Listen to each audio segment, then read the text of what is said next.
cepi se, učinkovito, varno, mi smo pa razkrili s tem dokumentom, da so lagali.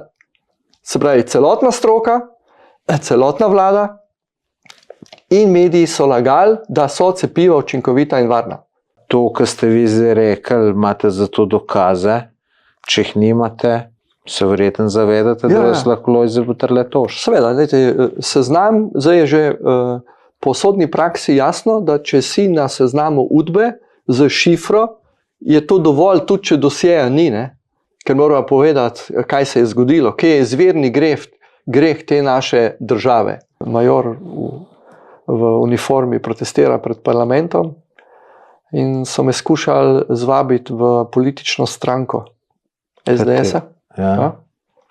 Pusti zdaj to, pa bo šel, pa bomo politično nadaljevali boj za pravico. Jaz sem pa rekel, ja, ni problema, bomo sodelovali, saj smo tudi v vojni, ne? Smo bili zavezniki, seveda, ne? Ampak eno stvar bova zdaj razčistila. Kovčki z orožjem, ki sem jih jaz na lastne oči videl, kam so šli, to me zanima. A se vi vidite v politiki, boste kandidirali na volitvah? Ne. Mi trdimo, da treba ukiniti strankokracijo, katera nam je bila v bistvu potaknjena leta 1991 za novo ustavo. Se pravi, nas ni noben vprašal, kakšen družbeni red bi hoteli imeti.